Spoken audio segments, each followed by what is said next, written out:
Padre Pio dizia que quando o inimigo começa a atacar com mais força, não é sinal de que você está perdendo. É sinal de que você finalmente começou a incomodar. E se você está passando por isso agora, essa resistência que surgiu do nada depois de uma decisão santa, essa inquietação que não encontra repouso, essa sensação estranha de que há mais acontecendo ao seu redor do que os olhos conseguem ver, então este vídeo chegou até você na hora certa. Porque não estamos falando de superstição, não estamos falando de medo. Estamos falando de algo que Padre Pio viveu na pele durante décadas e que ele ensinou com uma clareza que poucos tiveram coragem de transmitir. A vigilância espiritual é real, ela tem sinais reconhecíveis, e quem aprende a identificá-los para de viver às cegas, numa batalha que já está acontecendo. Neste vídeo, vamos percorrer esses sinais juntos. Vamos entender a diferença entre a vigilância que vem do céu e a opressão que vem das trevas. E vamos descobrir, a partir dos ensinamentos concretos de Padre Pio, como se posicionar diante disso com fé, discernimento e coragem, não com pânico. Antes de continuar, escreva nos comentários: "Anjo da guarda vigia por mim." É um gesto pequeno, mas no mundo espiritual, gestos pequenos feitos com fé têm um peso que vai além do que a razão consegue medir. Fique até o final. O sinal mais profundo, aquele que pode mudar a forma como você entende sua própria caminhada, está guardado para o fim. Para entender os sinais, primeiro é preciso entender o mundo onde eles acontecem. Padre Pio cresceu num pequeno vilarejo do sul da Itália, numa época em que a fé não era apenas doutrina, era respiração. Desde cedo, ele via anjos, não como metáfora, mas como presença real, luminosa, conversável. Ele descrevia seu anjo da guarda como um companheiro de jornada, presente nas horas de dificuldade, de tentação, de dúvida. Mas ele também via o outro lado. Relatava com detalhes perturbadores os ataques que sofria durante as noites no convento. Barulhos, pancadas, vozes, opressões físicas que deixavam marcas no corpo. E ele nunca minimizou nenhum dos dois lados. A Bíblia não deixa margem para romantismo quando fala sobre isso. Em Hebreus 12, o texto nos diz que somos rodeados por uma imensa nuvem de testemunhas. São Paulo, na carta aos Efésios, vai mais fundo. Nossa batalha não é contra carne e sangue, mas contra principados, potestades e hostes espirituais. E São Pedro, numa imagem que arrepia, compara o inimigo a um leão que ronda em busca de quem devorar. Padre Pio vivia isso e ensinava que todo cristão vive isso, mesmo sem perceber. A diferença é que a maioria das pessoas atravessa essa batalha dormindo. Não percebe os sinais. Não reconhece os movimentos. Age como se o mundo espiritual fosse algo reservado a místicos e freiras de clausura, quando, na verdade, é o pano de fundo de cada decisão que toma ao longo do dia. O que Padre Pio propunha não era paranoia, era consciência. Uma consciência serena enraizada na fé, que reconhece o terreno onde pisa sem se paralisar diante dele. E essa consciência começa quando aprendemos a identificar os sinais. O primeiro sinal é também o mais íntimo. É aquela inquietação que não tem endereço certo. Não é tristeza, não é ansiedade comum. É uma espécie de chamado interno que não encontra descanso nas distrações habituais. Você liga a televisão e a imagem parece vazia. Você abre o celular e percebe que está olhando sem ver. Você deita na cama e o silêncio pesa de uma forma diferente. Há algo te puxando. Algo que quer atenção. Para Padre Pio, esse tipo de inquietação era um dos sinais mais claros de que Deus estava tocando uma alma. Não com espetáculos, não com aparições, mas com esse movimento suave e insistente que vai aumentando até que a pessoa para e presta atenção. É importante distinguir, porém. Existe uma inquietação que vem de cima e uma que vem de baixo. A que vem de cima tem uma característica peculiar. Mesmo sendo desconfortável, ela não destrói. Ela incomoda, mas não desespera. Ela aperta, mas não sufoca. Ela acende uma luz no escuro, mesmo que a pessoa ainda não saiba bem para onde caminhar. A que vem de baixo é diferente. Ela não acende nada. Ela apenas apaga. Ela traz confusão, agitação sem direção, pensamentos em espiral, um peso que não tem nome, mas que empurra a alma para longe de tudo que é bom. Uma mulher chamada Conceição, de uma cidade pequena no interior de Minas Gerais, contou que passou meses acordando às 3 da manhã sem razão aparente. Ela era católica de batismo, mas havia anos não entrava numa igreja. Dizia que se sentia observada, mas de um jeito que não a assustava.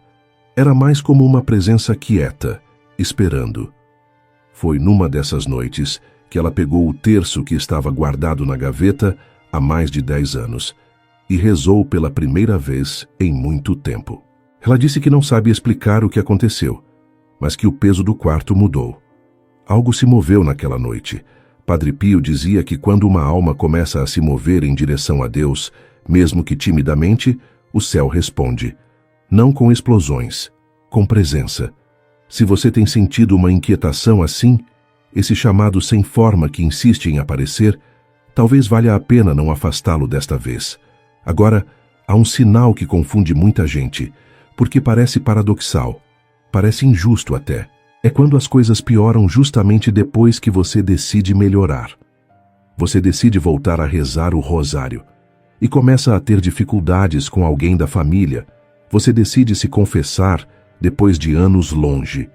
E no caminho para a paróquia surge um contratempo atrás do outro. Você toma uma decisão santa e, em vez de paz imediata, sente resistência de todos os lados. Padre Pio conhecia esse padrão melhor do que ninguém. Ele relatava que os ataques espirituais que sofria aumentavam de intensidade nos momentos em que mais avançava na vida de oração. As pancadas, as vozes, as opressões noturnas, tudo se intensificava nos períodos de maior fervor. E ele interpretava isso não como sinal de que estava no caminho errado, mas como confirmação de que estava no caminho certo. A lógica espiritual é esta. O inimigo não desperdiça energia com quem já está parado. Quem está acomodado, satisfeito com a mediocridade, não oferece ameaça a ninguém. Mas quando uma alma acorda, quando ela decide mudar de verdade, quando ela começa a buscar a Deus com sinceridade, algo muda no mundo invisível. Uma luz se acende, e essa luz chama a atenção.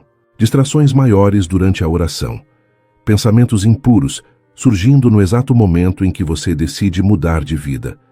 Desânimo pesado, logo depois de uma decisão santa. Conflitos surgindo do nada com pessoas próximas. Esses não são necessariamente coincidências. Para Padre Pio, eram sinais de que a alma havia saído da invisibilidade. Talvez o que você chama de perseguição seja, na verdade, sinal de que você deixou de ser irrelevante para o mundo espiritual. Pense nisso com calma. Existe ainda um terceiro sinal, e ele é mais sutil, mais interior. É quando você começa a perceber o peso do que antes parecia leve. Aquela série que você assistia sem pensar começa a te incomodar de um jeito que não consegue explicar. Certas músicas que antes passavam despercebidas agora parecem trazer algo junto. Certas conversas, certos ambientes, certas companhias começam a produzir um desconforto que não estava ali antes. Não estamos falando de julgamento dos outros. Estamos falando de uma sensibilidade nova que começa a funcionar dentro de você. Padre Pio ensinava que quando Deus decide trabalhar profundamente numa alma, ele permite que o Espírito Santo ilumine as sombras. E essa luz não é confortável de início. Ela revela, ela expõe, ela mostra o que antes passava em branco. Um jovem seminarista certa vez foi até Padre Pio perturbado, porque havia percebido que não conseguia mais orar em paz depois de frequentar um grupo de amigos. Sentia uma espécie de névoa ao voltar para o quarto, uma distância interior da qual não conseguia sair com facilidade. Padre Pio o olhou e disse simplesmente: "Sua alma está ficando mais sensível. Isso é bom, mas não ignore o que ela te avisa." A percepção aguçada do que pesa não é sinal de que você está se tornando rígido. Pode ser sinal de que sua alma está sendo afinada, como um instrumento que começa a captar frequências que antes não alcançava. Há um ponto que Padre Pio enfatizava com uma insistência que se torna cada vez mais necessária. O papel do anjo da guarda no discernimento espiritual. Para ele, o anjo da guarda não era figura decorativa de lembrança de batismo. Era presença real, atuante, que acompanhava cada passo da alma com uma lealdade que nem os melhores amigos humanos conseguem imitar. Padre Pio conversava com seu anjo. Mandava-o como mensageiro quando precisava comunicar algo a pessoas distantes. Pedia sua ajuda nos momentos de dúvida, e ele recomendava a todos que fizessem o mesmo. Porque existe uma diferença crucial entre os sinais que vêm de Deus e os que vêm do inimigo. E nem sempre nossa razão consegue distinguir com clareza. A opressão traz medo paralisante, desespero, confusão, uma escuridão que não encontra saída. A advertência que vem de Deus traz um temor diferente. Um temor que não paralisa, que ao contrário abre, que junto com o desconforto carrega uma centelha de esperança e de direção. O anjo da guarda pode ajudar nesse discernimento, mas para isso precisa ser invocado, precisa ser tratado não como enfeite de quarto de criança, mas como aliado real numa batalha real. Você já pediu ao seu anjo que te ajude a discernir de onde vem o que você está sentindo? Se nunca fez isso, talvez hoje seja o momento. E se já tem esse hábito, deixe nos comentários. Sua experiência pode abrir os olhos de alguém que ainda não deu esse passo. Agora vamos falar de algo que muitas pessoas vivenciam, mas raramente associam ao mundo espiritual: as mudanças no ambiente da casa. Padre Pio ensinava que o lar cristão não é apenas espaço físico, é território. E como todo território, pode ser marcado, protegido ou vulnerável. Você percebeu que sua casa ficou mais agitada depois que começou a rezar com mais frequência? Discussões surgindo do nada, um clima pesado sem motivo aparente, crianças irrequietas de um jeito diferente? Ou percebeu o contrário? Uma paz nova que chegou com as práticas espirituais, como se o ar tivesse ficado mais limpo? Os dois podem ser sinais de vigilância espiritual. O primeiro, de resistência. O segundo, de resposta. Para proteger o lar, Padre Pio recomendava os sacramentais da Igreja, não como superstição, mas como sinais visíveis de uma aliança invisível. Água benta nas entradas, o crucifixo nas paredes, a medalha de São Bento, conhecida pela tradição como proteção contra influências malignas, o rosário próximo ao local de descanso.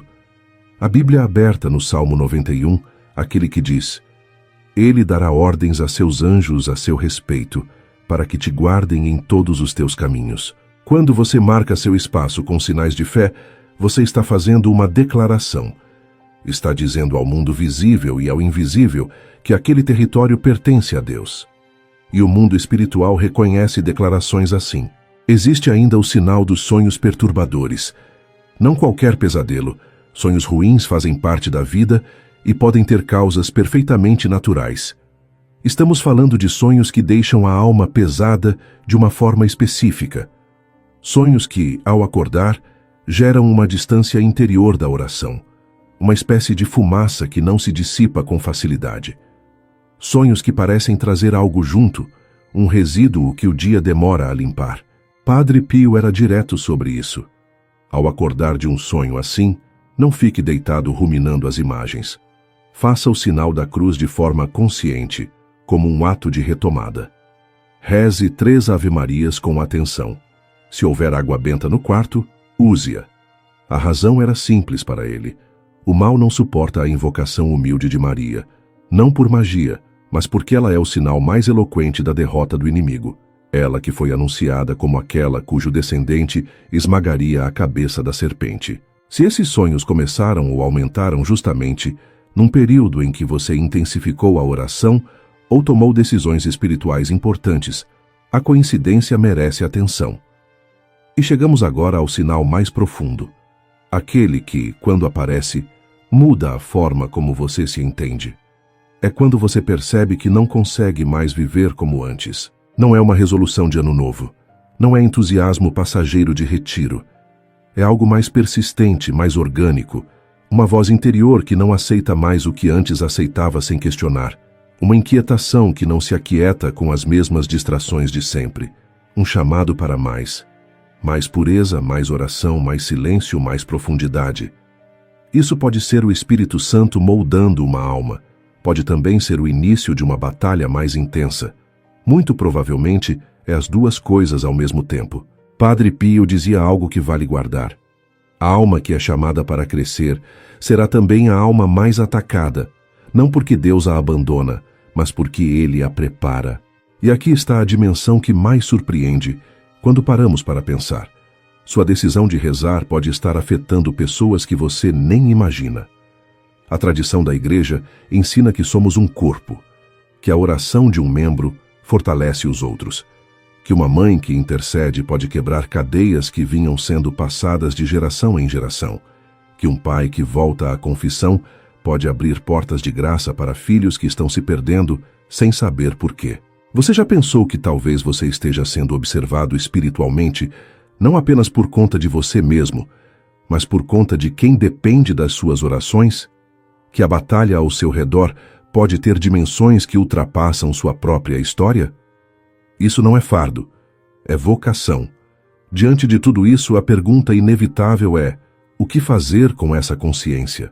Padre Pio não deixava seus filhos espirituais na contemplação teórica. Ele dava ferramentas. E o que me impressiona nessas ferramentas é justamente a simplicidade delas. Não são práticas reservadas a contemplativos ou religiosos de clausura. São gestos que qualquer pessoa pode incorporar no meio de uma vida comum.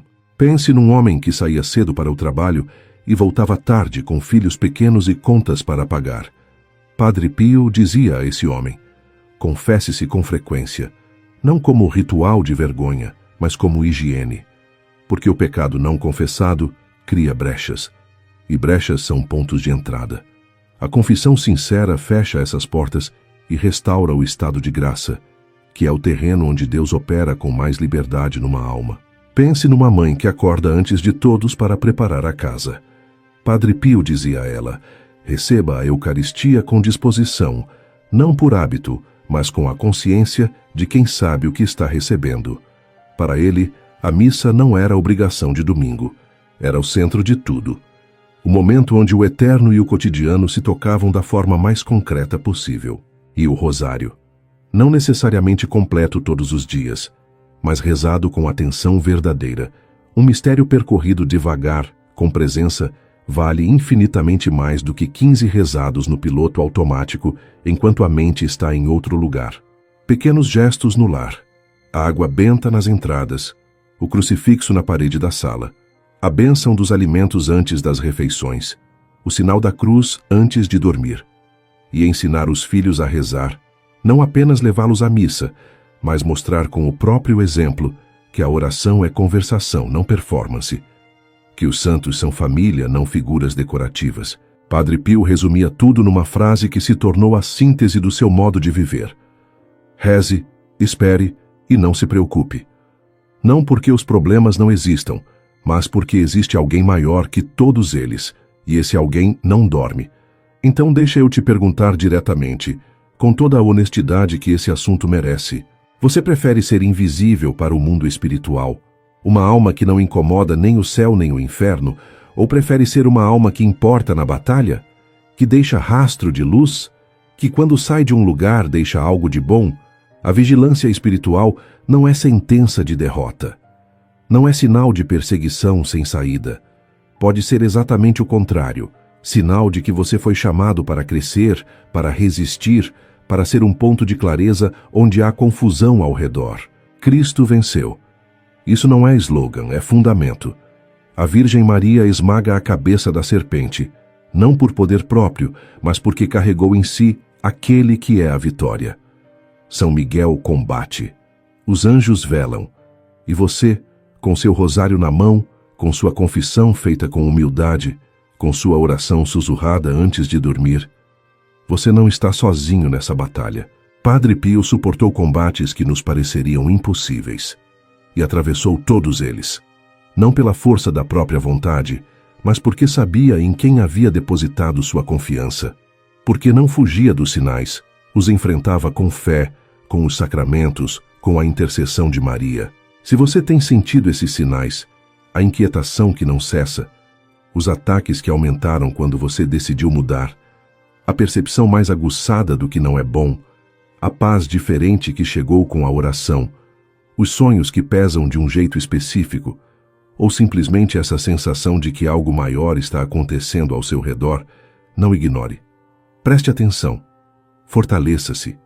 Permaneça fiel. Se esses ensinamentos tocaram algo em você hoje, escreva nos comentários: permanecerei fiel. Não como fórmula, mas como compromisso. Sua palavra, lida por outras pessoas neste canal, pode fortalecer alguém que está quase desistindo. E se você conhece alguém que anda inquieto espiritualmente, que sente que algo está acontecendo, mas não consegue nomear, compartilhe este vídeo com essa pessoa, não para espalhar medo, para espalhar consciência y esperanza. Hermanos y hermanas, este canal existe por una razón muy simple: llevar la fe a quienes más la necesitan. Cada video que hacemos es una semilla que se planta en el corazón de alguien que quizás no tiene a nadie más que le hable de Dios con amor. Si este mensaje te tocó hoy, te pedimos de corazón que nos ayudes a seguir. Dale like a este video, compártelo con quien creas que lo necesita y considera hacerte miembro de esta comunidad. Ser miembro es más que un apoyo económico, es decir, yo creo en esta misión y quiero ser parte de ella. Juntos somos más fuertes. Juntos la luz llega más lejos. Lembre-se das palavras que Padre Pio repetia aos que vinham a ele cheios de medo: reze, espere e não se preocupe. Se você está sendo vigiado, entregue-se mais a Deus. Se é o inimigo observando, ele recuará diante da cruz. Se são os anjos velando, eles te fortalecerão no caminho. E se é Deus te chamando para algo maior, responda com coragem. Porque você não está sozinho e nunca esteve.